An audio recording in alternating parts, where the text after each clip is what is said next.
Hello students, welcome to Spectrum Educate. तो चलिए start करते हैं अगला topic, projectile motion. Student, projectile motion मतलब क्या?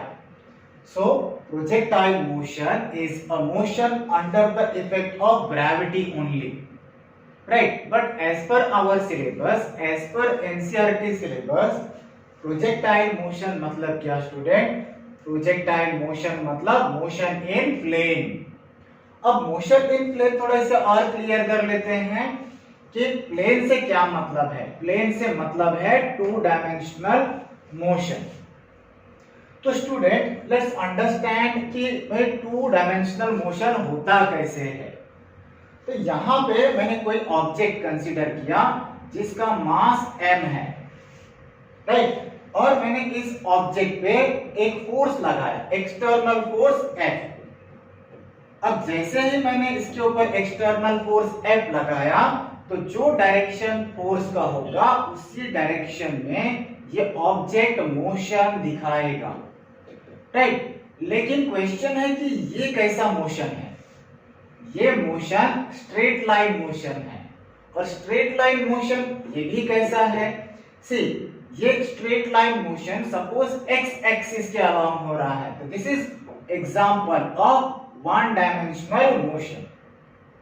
तो ऐसे ही अगर मैं बात कर रहा हूं, मैंने किसी ऑब्जेक्ट को ऊपर की तरफ थ्रो किया, राइट? इस ऑब्जेक्ट जिसका मास m है उसको मैंने ऊपर की तरफ थ्रो किया। तो again what will happen student, कि जैसे ही मैंने इसको ऊपर की तरफ थ्रो किया तो ये अगेन स्ट्रेट लाइन मोशन दिखाएगा, राइट? बट इसका जो डायरेक्शन होगा अलोंग y एक्सिस होगा। तो यहां पे ये जो ऑब्जेक्ट का मोशन है अलोंग y एक्सिस, ये भी एग्जांपल है वन डायमेंशनल मोशन का। नाउ नेक्स्ट, अब टू डायमेंशनल मोशन होता क्या है? सो स्टूडेंट, अगर मैं दोनों को कंबाइन कर दूं, ऐसा कोई ऑब्जेक्ट जो मोशन परफॉर्म कर रहा है along one dimension, along x-axis and y-axis simultaneously, so that motion is called the two-dimensional motion, मतलब motion in plane। For example, अगर मैंने फुटबॉल कंसीडर किया और फुटबॉल का पोजीशन O है, मैंने फुटबॉल पे एक्सटर्नल फोर्स अप्लाई किया। एक्सटर्नल फोर्स जैसे ही अप्लाई किया तो ये फुटबॉल सपोज फ्लाइट होते हुए ये पाथ ट्रेस करेगा, राइट? तो इस मोशन को अगर हम ध्यान से ऑब्जर्व करें तो there is point O, there is point A and there is point B। मैं इसमें ही इसी पाथ में मैं कोई 3 पॉइंट कंसीडर कर लेता हूं। तो suppose there is point O, ये फर्स्ट पॉइंट हो गया, एंड देयर इज पॉइंट 2 और ये पॉइंट कितना हो गया? पॉइंट 3। यहां पे एट पॉइंट O जब ऑब्जेक्ट है, जैसे ही मैंने इसे इनिशियल वेलोसिटी u अप्लाई किया तो इस ऑब्जेक्ट का जो इनिशियल वेलोसिटी है कितना है? u। तो ये जो ऑब्जेक्ट है ऐसे फ्लाइट होते हुए, राइट, एयर में फ्लाइट होते हुए B पोजीशन तक जा गिरेगा। तो ये जो मोशन परफॉर्म कर रहा है ऑब्जेक्ट, राइट, ये मोशन ही प्रोजेक्टाइल मोशन है। यही मोशन टू डायमेंशनल मोशन है या यही मोशन इन प्लेन है। तो लेट्स अंडरस्टैंड ब्रीफली। पॉइंट 1 पे अगर मैं ऑब्जर्व करता हूं तो जैसे इसे इनिशियल वेलोसिटी u मैंने इंपार्ट किया तो इस इनिशियल वेलोसिटी जो कि रिजल्टेंट वेलोसिटी है, इसके 2 कंपोनेंट दिख रहे हैं, right? So student, it is my request कि भाई ये जो प्रोजेक्टाइल मोशन आप स्टडी कर रहे हो तो बिफोर दैट आप स्केलर्स एंड वेक्टर्स ये चैप्टर अच्छी तरह से पढ़ लो, ठीक है? तो वहां आपको पता चलेगा कि रिजल्टेंट वेक्टर का कंपोनेंट वेक्टर कैसे निकाला जाता है। तो स्टूडेंट, यहां पे ये जो रिजल्टेंट वेक्टर इनिशियल वेलोसिटी है उसका x एक्सिस के अलोंग इसका एक कंपोनेंट हो गया, और ऐसे ही y एक्सिस के अलोंग इसका दूसरा कंपोनेंट हो जाएगा विच इज uy। तो ux and uy these are the two velocity components। किसका? इस इनिशियल वेलोसिटी का।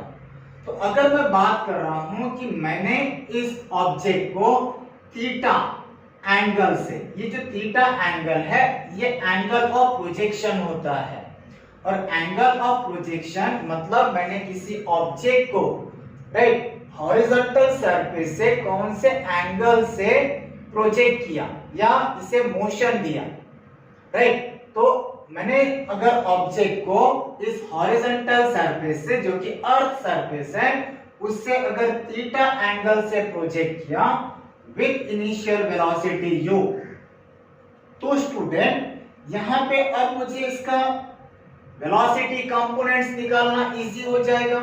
ये ux वेलोसिटी हम कैसे निकालेंगे?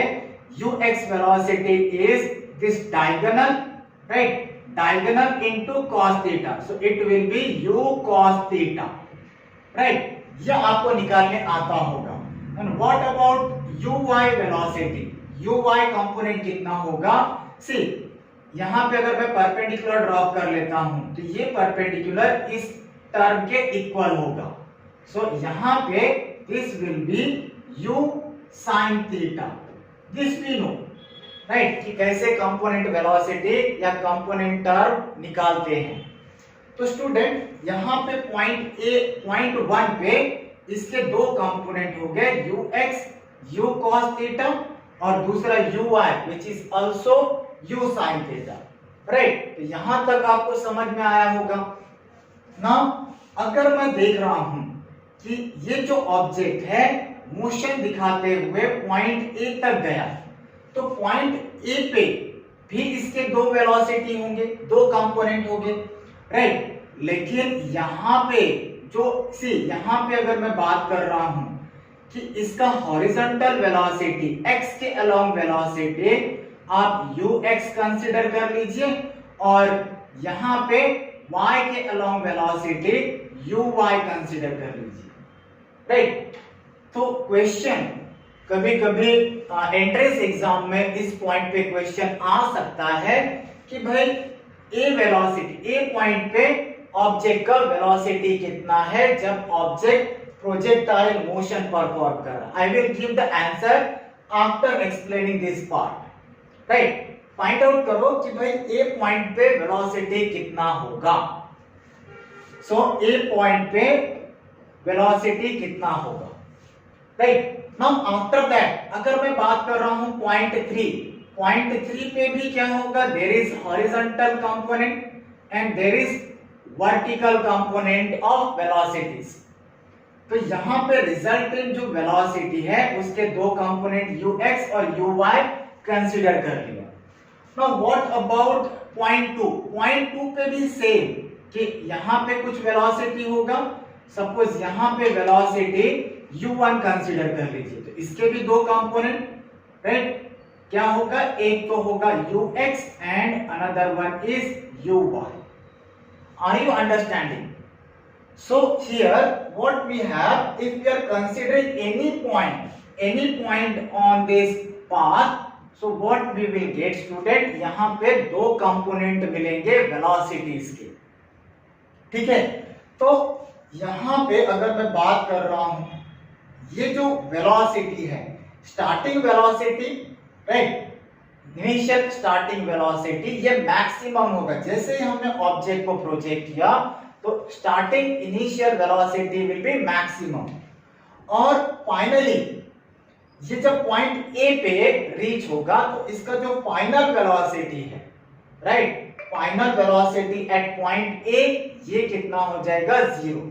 तो मैंने बोला कि ये जो फाइनल वेलोसिटी है, final velocity at point A, right, that is equal to 0। So इसका मतलब अगर final velocity at point A is equal to 0, ठीक है, तो क्या इसका फाइनल वेलोसिटी 0 है? Student, I already told you at this point there are two velocities, एक तो है हॉरिजॉन्टल और दूसरा है वर्टिकल। तो इसका वर्टिकल वेलोसिटी जो y के अलोंग है वो वेलोसिटी 0 है, but horizontal velocity is not equal to 0. Please take care at this point. तो स्टूडेंट इसे समझ लेते हैं, इस मोशन को हम समझ लेते हैं with the help of chart, right. तो यहाँ पे अगर मैं बात कर रहा हूं कि इस पूरे मोशन को मैं चार्ट के टर्म में एक्सप्लेन करता हूं, और ये बहुत ही इजी हो जाएगा टू अंडरस्टैंड कि भाई प्रोजेक्टाइल मोशन एक्चुअल में होता क्या है। एंड बिलीव मी कि you will never face any difficulties whenever you will learn the projectile motion. Understood? So let's prepare one chart to understand the projectile motion. तो मैंने आपको पहले ही बोला कि प्रोजेक्टाइल मोशन ये 2 डायमेंशनल मोशन है, right. मतलब x और y के अलोंग, x और y एक्सिस के अलोंग मोशन हो रहा है साइमल्टेनियसली। तो यहाँ पे मैं चार्ट बना लेता हूं। इस चार्ट में there is x axis and there is y axis, right. तो यहां पे मैंने कंसीडर किया कि भाई there is horizontal component, right, and there is vertical component. So horizontal component में क्या होगा एंड वर्टिकल कंपोनेंट में क्या होगा। तो स्टूडेंट यहां पे अगर मैं बात कर रहा हूं velocity, right, so velocity horizontal component में डिफरेंट पॉइंट पे क्या होगा, और वेलोसिटी वर्टिकल कंपोनेंट क्या होगा। सो नेक्स्ट होगा हमारा एक्सेलरेशन। सो अगर मैं बात कर रहा हूं एक्सेलरेशन, हॉरिजॉन्टल डायरेक्शन में एक्सेलरेशन क्या होगा, एंड इसका वर्टिकल एक्सेलरेशन या वर्टिकल कंपोनेंट ऑफ एक्सेलरेशन ये कितना होगा। Then after that we will conclude कि भाई ये जो दोनों, राइट, हॉरिजॉन्टल डायरेक्शन में किस टाइप का मोशन हो रहा है और वर्टिकल डायरेक्शन में किस टाइप का मोशन हो रहा है। It means next is our type of motion. So type of motion, और फाइनली, राइट, फाइनली ये जो दोनों ही टाइप के मोशन हैं उन्हें क्या बोलते हैं, राइट। सो उन्हें क्या बोलेंगे वो भी कंक्लूड कर लेंगे। सो स्टूडेंट अगर मैं बात कर रहा हूं हॉरिजॉन्टल डायरेक्शन में initial velocity, right, horizontal direction में इनिशियल वेलोसिटी और फाइनल वेलोसिटी। सो ये हो गया initial velocity and this is final velocity. Here also initial velocity, initial acceleration and final acceleration. अब मैं चेक करता हूं पॉइंट 1, राइट। तो पॉइंट 1 पे अगर मैं बात कर रहा हूं, wait a second. So here point 1 पे अगर मैं बात कर रहा हूं कि इसका इनिशियल हॉरिजॉन्टल वेलोसिटी कितना है, ux, which is u cos theta। तो यहां लिख लेते हैं it is equal to ux which is u cos theta।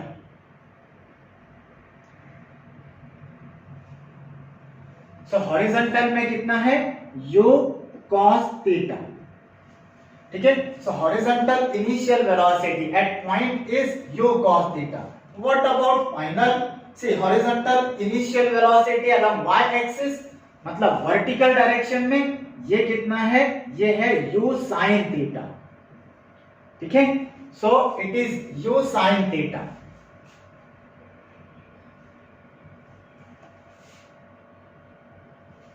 सो यहां पे ये कितना हो जाएगा, u sin theta, it is u sin theta। अब अगर मैं फाइनल वेलोसिटी की बात कर रहा हूं, फाइनल वेलोसिटी सपोज मैं पॉइंट ए पे कंसीडर कर रहा हूं। So final velocity is at point ए।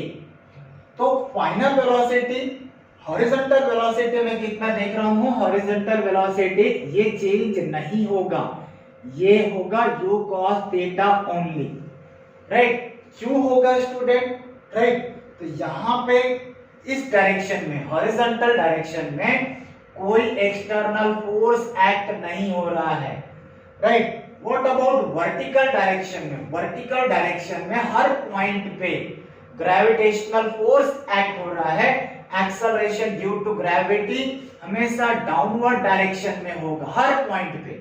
आप पॉइंट 1 कंसीडर करो, पॉइंट 1, पॉइंट 2, पॉइंट 3, कोई भी इस पाथ पे पॉइंट कंसीडर कर लो, तो वहां पे जो g का डायरेक्शन होगा vertically downward, right, and it is equal to -9.8। अगर ऑब्जेक्ट ऊपर जा रहा है तो भी g का वैल्यू कितना है, -9.8, और अगर ऑब्जेक्ट ऊपर से नीचे की तरफ आ रहा है तो भी ऑब्जेक्ट पे g कितना एक्ट होगा, -9.8 ओनली, राइट, क्योंकि अर्थ किसी भी डायरेक्शन में उस ऑब्जेक्ट को अपनी तरफ पुल कर रहा है।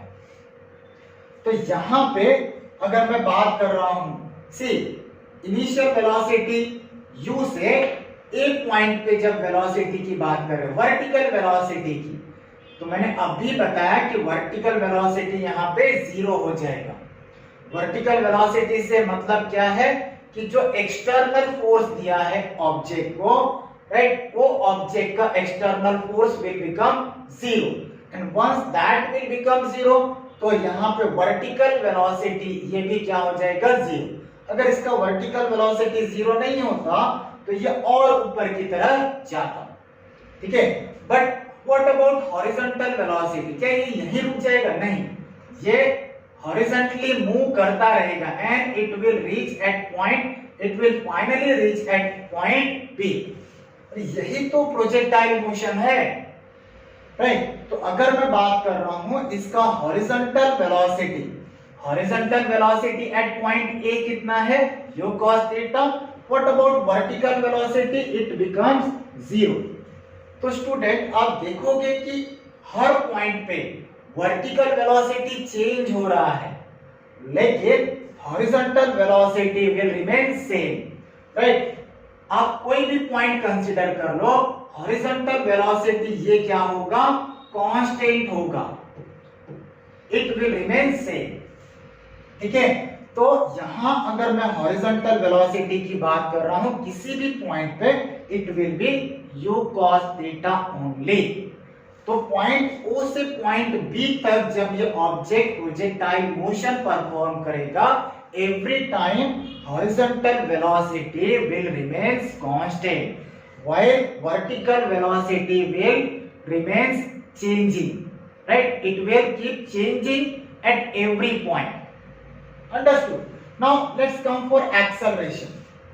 So अगर मैं बात कर रहा हूं acceleration का, तो यहां पे acceleration तो कोई एक्ट हो ही नहीं रहा है horizontal direction में, राइट। अगर कोई एक्सेलरेशन एक्ट होगा मतलब एक्सटर्नल फोर्स एक्ट होगा, और अगर कोई एक्सटर्नल फोर्स एक्ट हो गया तो ये प्रोजेक्टाइल मोशन होगा ही नहीं। मैंने पहले ही बताया कि अगर कोई ऑब्जेक्ट मोशन परफॉर्म कर रहा है और उस पे सिर्फ ग्रेविटेशनल फोर्स एक्ट होगा, तभी उस ऑब्जेक्ट को हम क्या बोलेंगे, प्रोजेक्टाइल मोशन, राइट। यहां पे एयर रेजिस्टेंस को हम नेग्लेक्ट करते हैं।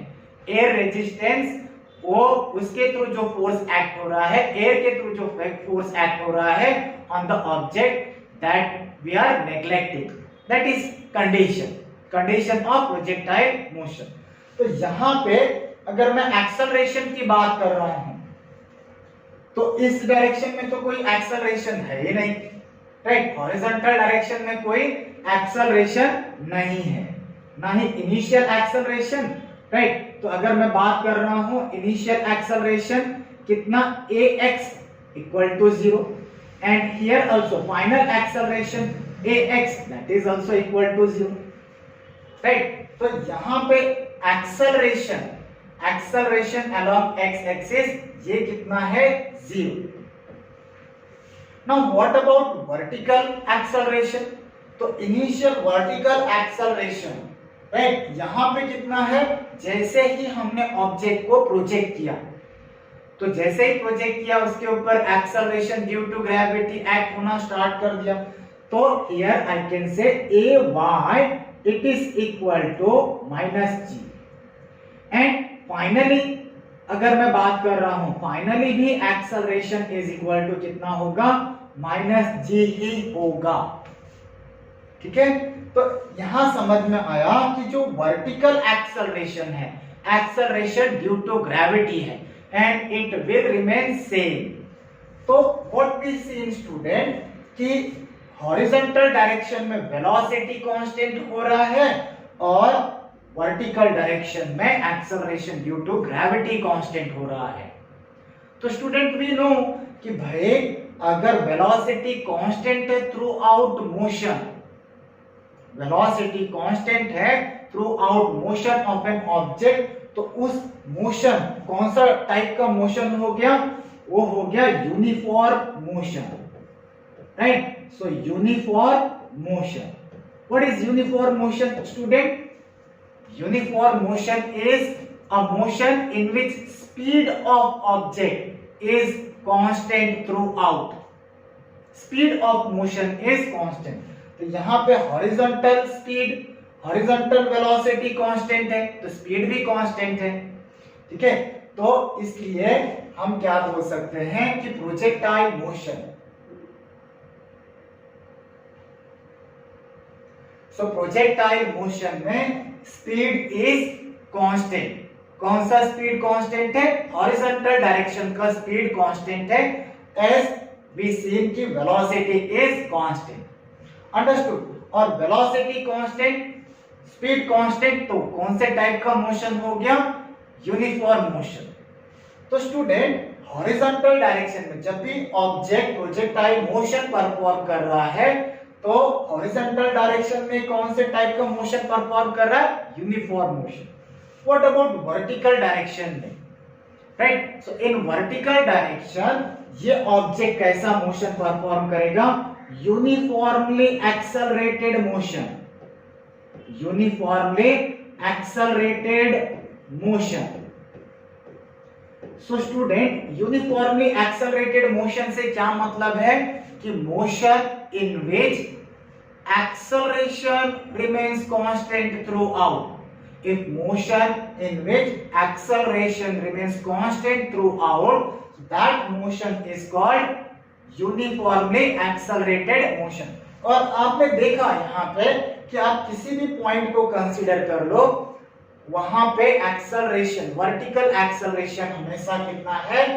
Vertical acceleration is always equal to -g, which is equal to minus 9.8 meter per second square, right? So it is minus 9.8 meter per second square only.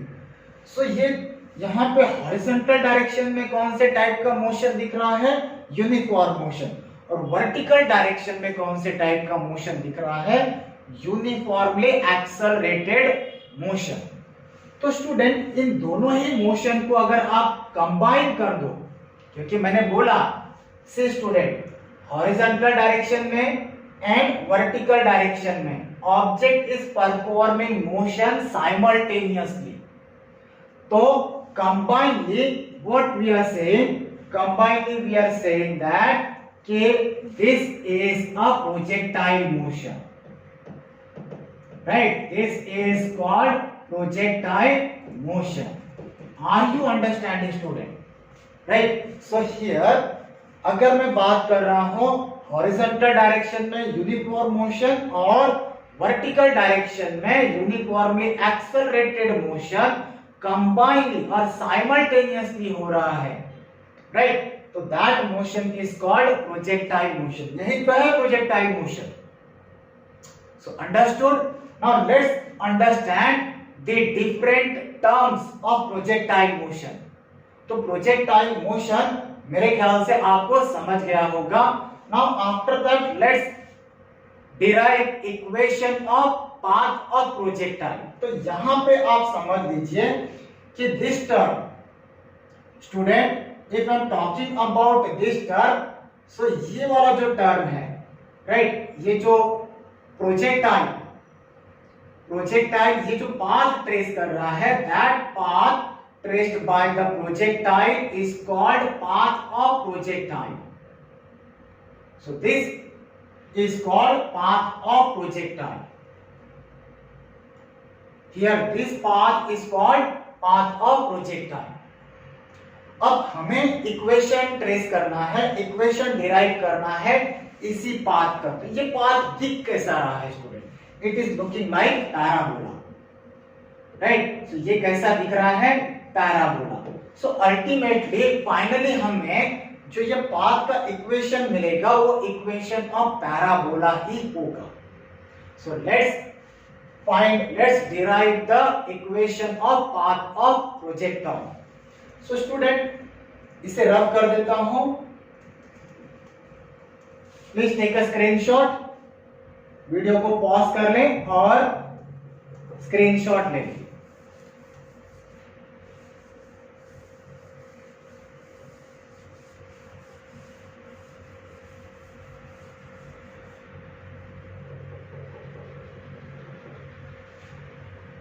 Now next is equation of path of projectile.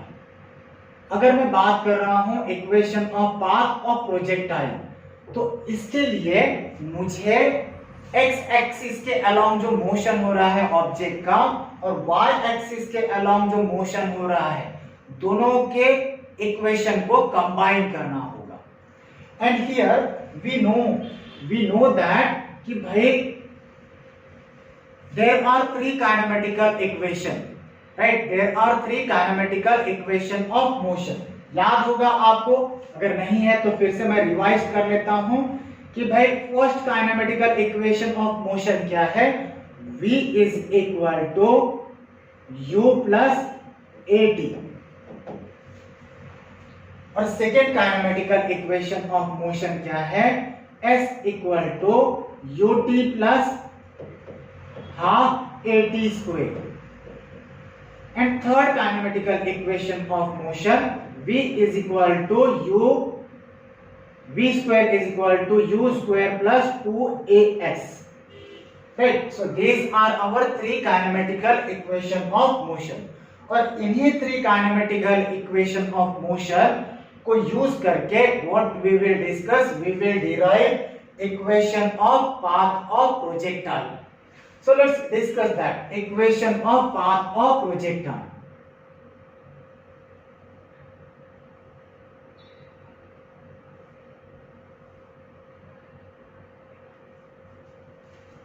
So let's derive equation of path of projectile।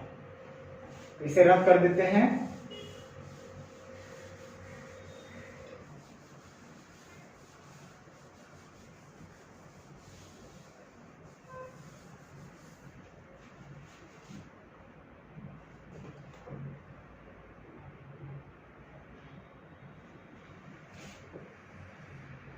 Equation of path of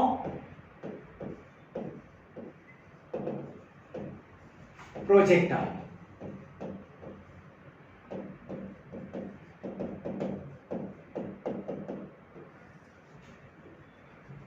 student एक point याद रखना कि equation of path of projectile के लिए आपको motion along x axis और motion along y axis दोनों को ही कंबाइन करना है, ठीक है?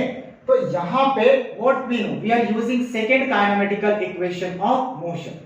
अगर मैं बोल रहा हूं s is equal to ut plus half at square, this is our second kinematical equation of motion, ठीक है? अब मुझे क्या करना है? s मतलब मोशन अलोंग y एक्सिस, ठीक है?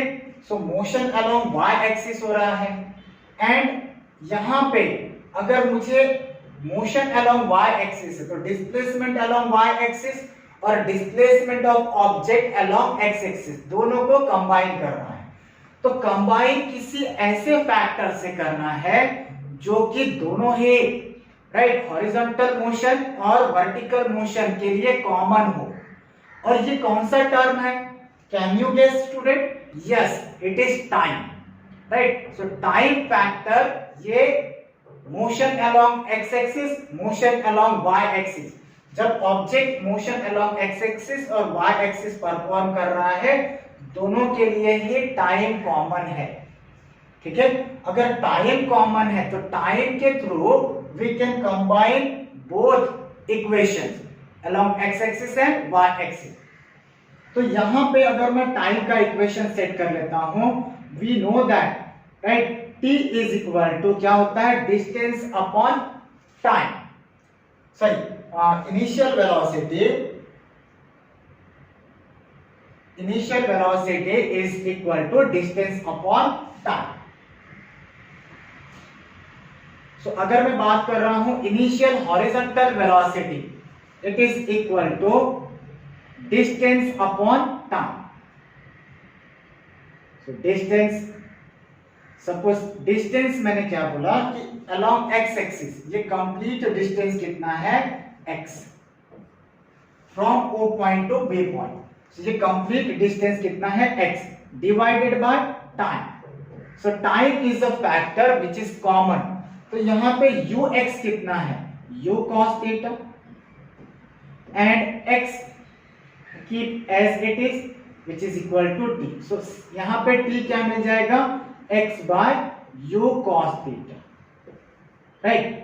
और नेक्स्ट अगर मैं बात कर रहा हूं इसका जो वर्टिकल वेलोसिटी है, if I am talking about s, so ये कौन सा vertical displacement, this is your vertical initial velocity, और ये t कॉमन है, तो t को हम लोग यहाँ पे दोनों के लिए कॉमन कंबाइन करने के लिए यूज करेंगे।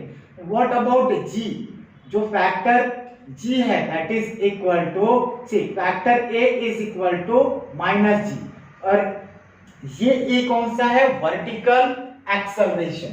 We already know, we know that vertical acceleration is equal to minus g। So vertical acceleration ay equal to minus g. So student, here we can substitute all this data. Here uy you can write uy is equal to u sin theta. So ये सभी terms को यहाँ पे equation 2 में substitute कर दें। So what will happen student?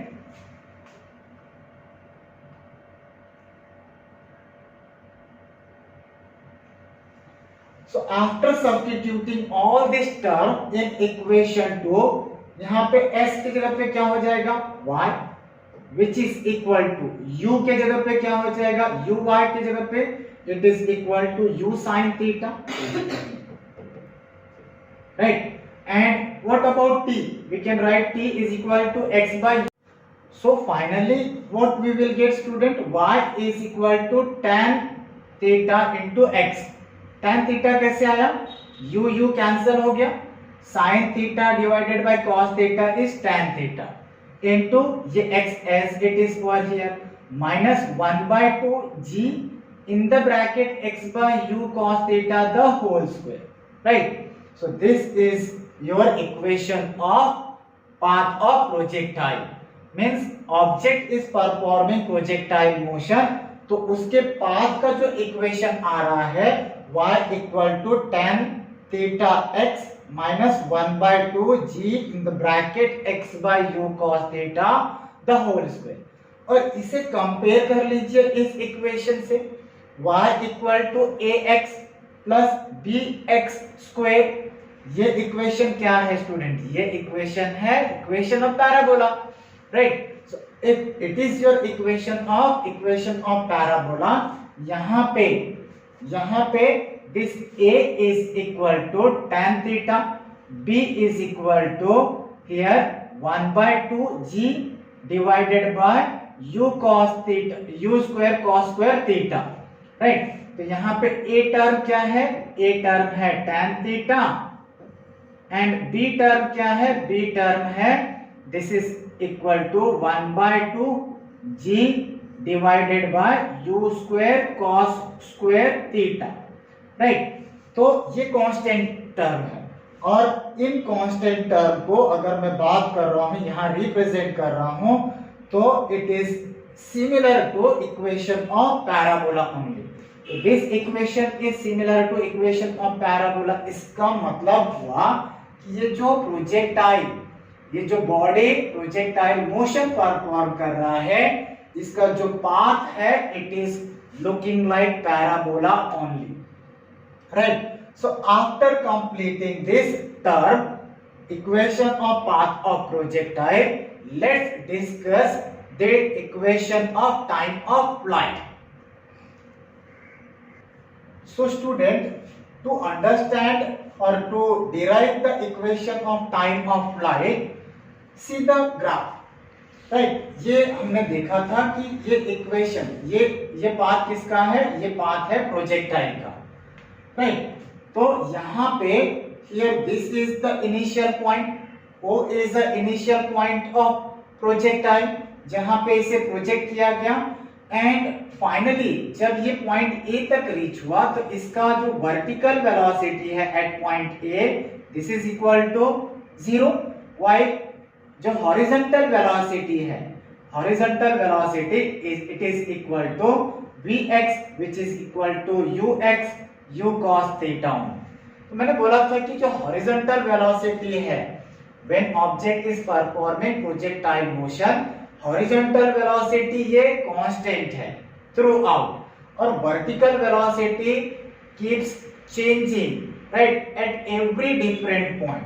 तो यहाँ पे अगर मैं ए पॉइंट राइट ए पॉइंट तक की बात कर रहा हूं तो ये क्या हो जाएगा, टाइम ऑफ एसेंट. तो यहाँ पे time of flight which is denoted by capital T, ये इक्वल है time of ascent plus time of descent. Right, so time of ascent मतलब क्यों, जब ऑब्जेक्ट ऊपर की तरफ जा रहा है, पॉइंट ए की तरफ जा रहा है, so this is maximum point. यहाँ पे ऑब्जेक्ट मैक्सिमम डिस्प्लेसमेंट कवर कर रहा है, वर्टिकल डिस्प्लेसमेंट कवर कर रहा है. तो दिस पॉइंट ओ से पॉइंट ए तक ये क्या हो गया, time is time of accent, while time taken by the projectile from point A to point B is called time of descent, right? And the total time of this projectile to start from point O and to reach at point B is called time of flight. तो time of flight क्या हो गया, time of flight is equal to time of ascent plus time of descent. So student, यहाँ पे मैं क्या देख सकता हूँ कि टाइम ऑफ एसेंट, जितना टाइम ऑफ एसेंट होगा उतना ही टाइम ऑफ डिसेंट भी होगा. जितना टाइम प्रोजेक्टाइल को ओ से ए तक जाने के लिए लगेगा उतना ही टाइम प्रोजेक्टाइल को ए से बी तक आने के लिए लगेगा. तो क्या मैं बोल सकता हूं कि T A time of ascent is equal to time of descent, right? तो यहाँ पे टाइम ऑफ फ्लाइट का इक्वेशन मुझे सेट करना है, तो can I write this time of ascent is time of flight is equal to time of ascent, right? तो यहाँ पे अगर मैं time of ascent find out कर लेता हूं तो I can easily calculate time of, or I can easily derive the equation for time of flight also.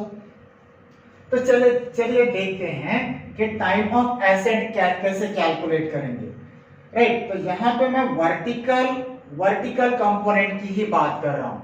So by using first kinematical equation of motion. So first kinematical equation of motion क्या है? First kinematical equation of motion v is equal to u plus at, right? So v is equal to u plus at. तो यहाँ पे v कौन सा, vertical motion की बात कर रहा हूं, वर्टिकल कंपोनेंट. तो vy is equal to uy plus ay into t तो कॉमन है. तो here what I can write student, Vy at point A, मतलब O से A तक जाना है, तो Vy at point A कितना हो गया, 0. Vy is equal to 0 at point A, right? So at point A Vy is equal to 0. What about Uy? Uy इसका initial velocity, Uy is equal to u sin theta, that we know, right? So that we already discussed. And what about A? So what about A? So A is equal to minus G, right? And T is time of ascent, right? जो कि हमें find out करना है, which will help in calculating the time of flight also. तो ये सभी data substitute कर देते हैं in equation 1, right? So this is your equation 1. यहाँ पे the equation 1 will become, so here equation 1 will become, see, 0 which is equal to u sin theta minus ay is your minus g, so minus g into ta. So ta क्या हो जाएगा? Therefore ta is equal to u sin theta divided by g. ये हो गया time of asset का equation. So time of flight क्या हो जाएगा? Time of flight t is equal to